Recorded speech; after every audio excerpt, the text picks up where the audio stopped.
Na reforma, vamos falar um pouquinho da inclusão, da retomada, da discussão sobre, por exemplo, parlamentarismo, né? Você acha que isso aí vai ser um aperfeiçoamento da democracia com a maior participação popular, ou isso representa um retrocesso? Olha, alguns setores, inclusive do Partido dos Trabalhadores, defendem o parlamentarismo.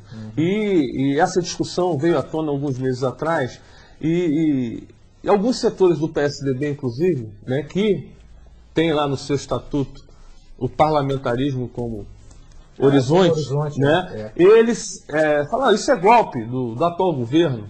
Né? Eu acho que essa discussão ela precisa ser aprofundada na sociedade. Eu, particularmente, vejo ela com bons olhos. Né? Agora, nós tivemos aquele plebiscito, né? Inclusive os defensores da monarquia estiveram também no seu programa.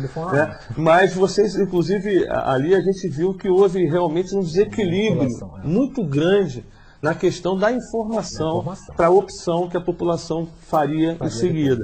Então eu acho que qualquer tipo de debate em relação ao parlamentarismo, eu acho que precisa se aprofundar essa discussão, né, para que a população, na hora que for lá opinar, ela esteja extremamente esclarecida. Esclarecida para poder opinar. Exatamente. O ex-presidente Fernando Henrique, ele, durante o seminário da Juventude do PSDB em São Paulo, dia 22 de junho, declarou que essa reforma é horrível isso aí. Acho que eles vão editar. Essa reforma política vai ser um desastre, né? O que me causa estranheza porque eles defendiam essa reforma, né? Por que o que você acha dessa declaração aí do nosso querido Fernando Henrique Cardoso? O Fernando Henrique, na verdade, quando ele faz esse tipo de declaração, eu acho que o que está falido, o que está podre é o atual sistema. Um desastre é a gente manter, infelizmente, o atual sistema eleitoral para as próximas eleições municipais e as futuras eleições majoritárias, eleições gerais. Não é possível, né, dizer que a reforma que está proposta no Congresso Nacional seja ruim. Ela não é perfeita e nenhuma reforma será perfeita. Né? Entretanto, temos alguns aspectos que, na minha visão, são positivos e que, infelizmente, né, eu que defendo financiamento público de campanha, financiamento público exclusivo. Como seria isso, por exemplo? O dinheiro viria do orçamento, ou seja, no orçamento geral da União, iria se quantificar o valor do voto, não para a compra do voto, mas quanto é que se custa para o Estado brasileiro você montar uma estrutura para que o eleitor possa ir na urna e exercer o seu direito de voto. Então, os estudiosos e os estudos apontavam para um custo de R$ 7,00 por eleitor. Eu lhe dou um exemplo. Teresópolis, que tem pouco mais de 100 mil eleitores, vamos trabalhar com o número de 100 mil eleitores. A R$ 7,00, ou seja, o orçamento da União mandaria para as eleições municipais em Teresópolis R$ 700 mil. R$ 700 mil para a eleição de Teresópolis. Esses R$ 700 mil viria para Teresópolis e seria distribuído proporcionalmente aos partidos. Exatamente. Mas quem ia fiscalizar isso? Não, mas para os candidatos do Executivo e do Legislativo. Quem iria fiscalizar seria a Justiça Eleitoral, o Ministério Público Eleitoral. Aí a gente vai entrar naquela pergunta, não dá para provar, mas todo mundo sabe que tem caixa 2. Tá? A desproporcionalidade em campanhas. Alguns candidatos, até aqui mesmo na cidade, com campanhas milionárias. Mas o financiamento privado fica proibido. E por que fica proibido? Fica proibido. Quem quiser. Não, alguns argumentos né, contrários ao financiamento público, e aí você tem duas vertentes de argumentos. Existem aqueles argumentos que alguns deputados apresentam na Câmara, que você vê que é pura demagogia. Não! O Brasil botar dinheiro do orçamento da União para política, para financiar partido, enquanto tá as criancinhas morrendo de fome. Né? Isso é uma tremenda demagogia, né? É discurso para a galera, porque na verdade nós estamos vendo hoje, e a Polícia Federal e o Ministério Público Federal atuando da maneira que vem atuando, tem comprovado que, infelizmente, as relações entre empreiteiras, fornecedores de serviços para os entes públicos, governo federal, governo estadual e governos municipais, eles superfaturam, né, colocam o preço lá em cima, porque sabem que lá na frente tem que ajudar na campanha daquele chefe do executivo ou do parlamentar. Isso, infelizmente, acontece no Brasil. Então, eu não quero generalizar, Celso. Não, perfeito, né? Ou seja, existem políticos que realmente fazem a sua campanha com os recursos doados por aqueles que acreditam neles, né? E se limitam, né, não tem caixa 2, aquela verba que é declarada na Justiça Eleitoral. Mas grande parte, vamos dizer que 90%, infelizmente, dos políticos brasileiros, através do financiamento privado, fazem a festa. E, infelizmente, em virtude de ter cada candidato é responsável pela sua prestação de contas. A Justiça Eleitoral, o Ministério Público Eleitoral não tem estrutura humana, nem física, nem de equipamentos para fiscalizar. Eu vou te dar um exemplo. Em Teresópolis foram quase 300 candidatos a vereador. 300? 300 candidatos. Né? Então são 12 vagas, eram 21. Né? Se voltar ao número de 19 ou de 21 vereadores, o número de candidatos ele dobra. Sim.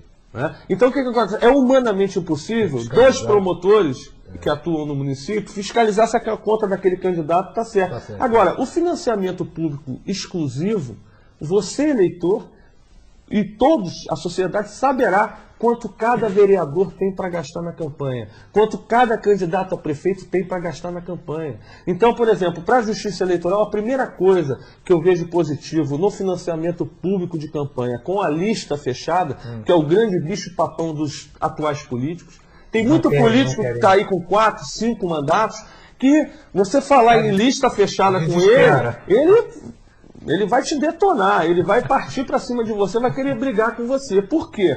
Mesmo ele sabendo o seguinte, não, mas eu tenho mandato, eu vou ter a primeira posição na lista. Né? Só que não é assim. Né? Na proposta que está colocada, quem monta essa lista, o grande X da questão da lista fechada, é como é que você monta essa lista de forma democrática. E na proposta diz lá que quem monta essa lista seriam os filiados do partido. A grande mudança nessa proposta, ela também é cultural, porque vai acabar aquele político, por exemplo, que só procura o partido na época da eleição, para se filiar um ano antes e para poder concorrer. O cara vai ter que ter uma vida partidária.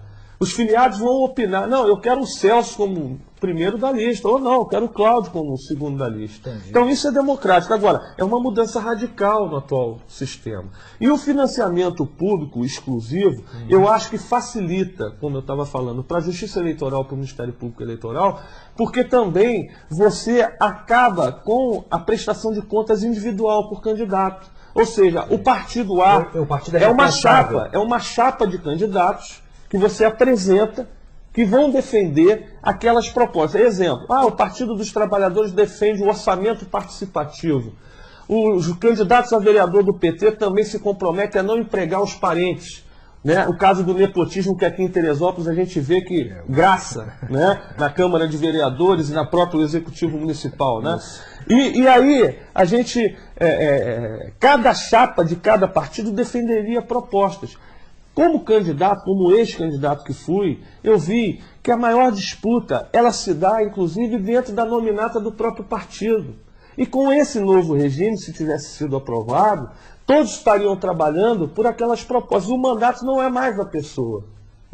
Na verdade, o mandato nunca foi da pessoa. Mas na prática, a gente vê que os próprios vereadores, prefeitos, deputados, eles falam do mandato como se fosse propriedade dele. É verdade. E muitos procedem assim porque compram voto. E a partir do momento que compra o voto do eleitor, ele acha que já pagou e que não deve satisfação. E acabou. Eu te paguei. Não te devo nada. Então, o que acontece? Esse financiamento público de campanha com lista fechada seria uma revolução. Agora, a preocupação, mas a renovação dos quadros políticos se tornaria muito mais difícil. Aí esse argumento, ele realmente nos balança. Mas, ao mesmo tempo, você tem remédios para evitar isso. Cito um exemplo. A limitação de mandatos de reeleição no Legislativo. Porque nós temos que acabar com essa história, Celso, de famílias viverem na Câmara de Vereadores 4, 5 mandatos, 6 mandatos. Né? Vereador não é profissão, vereador é representação, deputado é representação. Então, na verdade, eu acho extremamente positivo Primeiro, duas propostas que também estão tramitando, não estava inclusa nessa proposta, que é você unificar num único ano todas as eleições de vereador a presidente da República. Eu vejo com bons olhos, embora saiba que você, nas eleições gerais para presidente, governador, deputado, você já vota 5 vezes. E nas eleições municipais você vota vereador e vota prefeito. Então aumentaria o voto de uma única vez para 7 votos. Mesmo sabendo que fica um pouco mais complexo para aquelas pessoas menos instruídas, eu acho que para o Brasil a questão da economia... As gerais. Exatamente, se fosse todas, ou seja, você votar de vereador a presidente da República numa mesma eleição, isso não quer dizer que eu esteja defendendo o mandato biônico. Não, tá. Ou seja, a prorrogação de mandato até 2010 para igualar. Não defendo isso.